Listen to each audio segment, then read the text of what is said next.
The 2026 Hyundai Santa Fe is getting updates that address some of the biggest problems owners have been complaining about for years. If you've been frustrated by unreliable transmissions, lack of plug-in hybrid options, or feeling like you're overpaying for incremental changes, Hyundai is finally making moves that matter. While some updates deliver real solutions, others feel like they're just catching up to where the competition already is. Stay with us as we explain all 6 shocking changes in the 2026 Hyundai Santa Fe in detail. Number 6. New transmission. One of the most significant updates coming to the 2026 Santa Fe is addressing one of the biggest complaints about recent models. Hyundai is finally ditching the problematic 8-speed dual-clutch transmission. In its place, you're getting a traditional 8-speed automatic, the kind that's been proven reliable across millions of miles. The dual-clutch setup was supposed to deliver sportier shifts and better efficiency, but what it actually delivered was jerky performance, hesitation, and premature wear. Online forums are filled with Santa Fe drivers reporting transmission shutters, rough downshifts, and complete failures at surprisingly low mileages. That nightmare is ending with the 2026 model. The new conventional automatic is all about smoothness and durability. However, this new transmission hasn't been in Santa Fe models long enough to prove its long-term reliability in this specific application. Hyundai is banking on the fact that similar units have worked well elsewhere, but early adopters are still going to be testing this combination in real-world conditions. So, the new transmission fixes reliability concerns, but if you really want to see where Hyundai is taking the Santa Fe into the future, you need to look at the powertrain revolution happening with electrification. Number 5. Plug-in hybrid arrives. The 2026 Santa Fe is finally joining the plug-in hybrid party, and this might be the most significant powertrain update. For buyers who've been waiting for an electrified option with serious electric-only range, your patience is about to pay off. The system combines a 1.6-liter turbocharged 4-cylinder with an electric motor and a 13.8 kilowatt-hour battery pack. In electric-only mode, you're looking at about 30 miles of range, enough for most daily commutes without burning gasoline. Think about your typical week. Monday through Friday, you're dropping kids at school, running to the grocery store, hitting the gym. Most of these trips are under 15 miles round trip. With the Santa Fe PHEV, you're handling all of that on electricity alone. Over the course of a year, that adds up to thousands of dollars staying in your bank account. Charging takes about 2 hours on a level 2 charger, or roughly 7 hours on a standard outlet. Plug it in when you get home, and by morning, you've got a full 32 miles of electric range ready. But here's where things get controversial. This is the exact same hybrid system Hyundai uses in smaller vehicles like the Tucson and Sportage. For a mid-size SUV with 3 rows, some buyers might have expected a more powerful setup. Competitors are offering plug-in hybrids with over 300 horsepower, making Hyundai's choice feel conservative for this size class. The plug-in hybrid is impressive, but it's priced high enough that not everyone can justify the investment. That's where Hyundai's next move becomes crucial for expanding hybrid accessibility. Number 4. SE Hybrid Trim.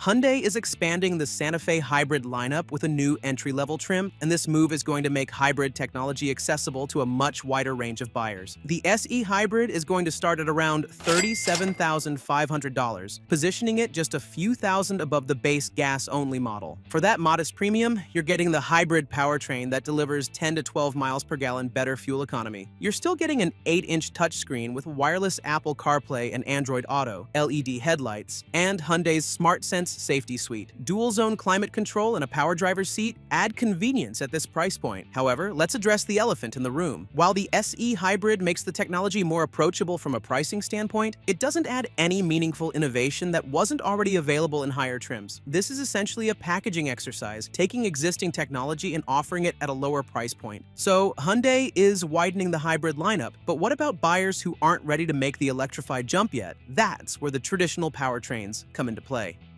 Number 3. Polished powertrain options.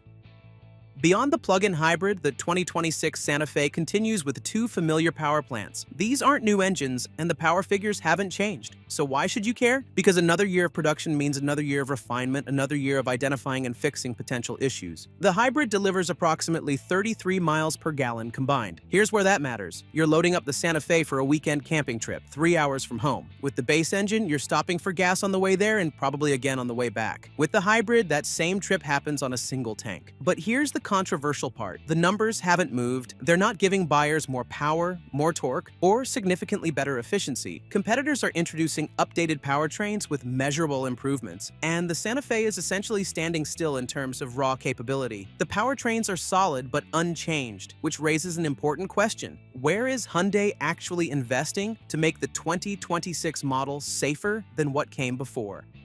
Number 2. Safety features.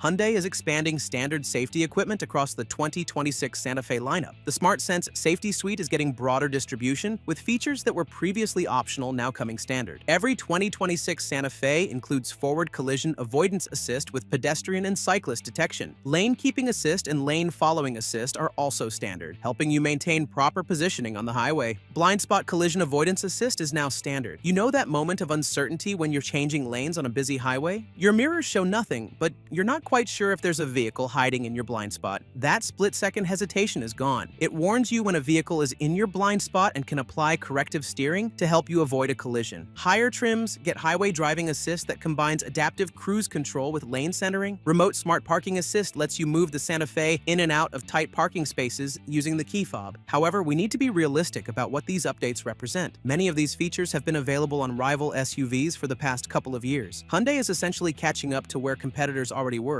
rather than setting new standards. It's good that more buyers get these features without paying extra, but it's not exactly groundbreaking compared to what Toyota, Honda, and Mazda offer. So you're getting more safety tech as standard, a better transmission, and new hybrid options. The question is, how much is Hyundai asking you to pay for all these updates? Number 1. Price increases.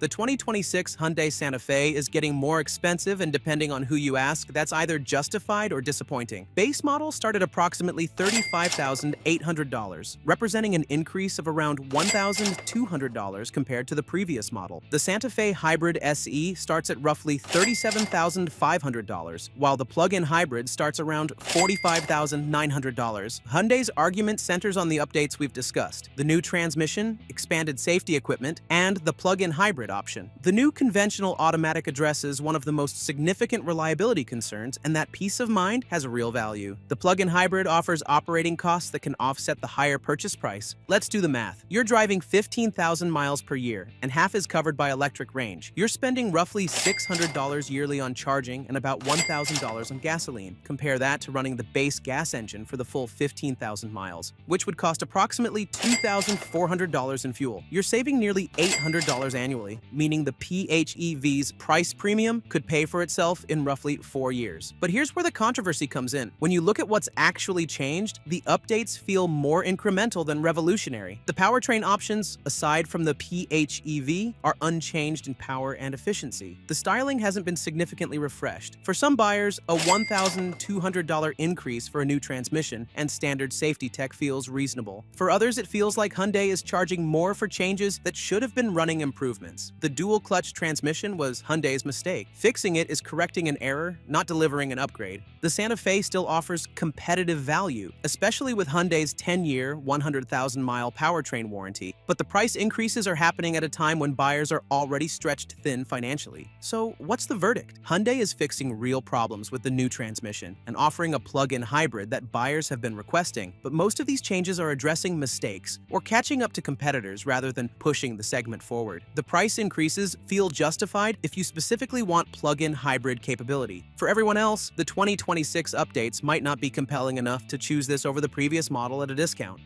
Rivals are numerous, starting with the Chevy Traverse you can check out in our next video. If you're looking for ultimate practicality and generous passenger and cargo space, the choice is clear. The Traverse features a well-equipped, cavernous cabin, but make sure not to neglect some of its biggest drawbacks.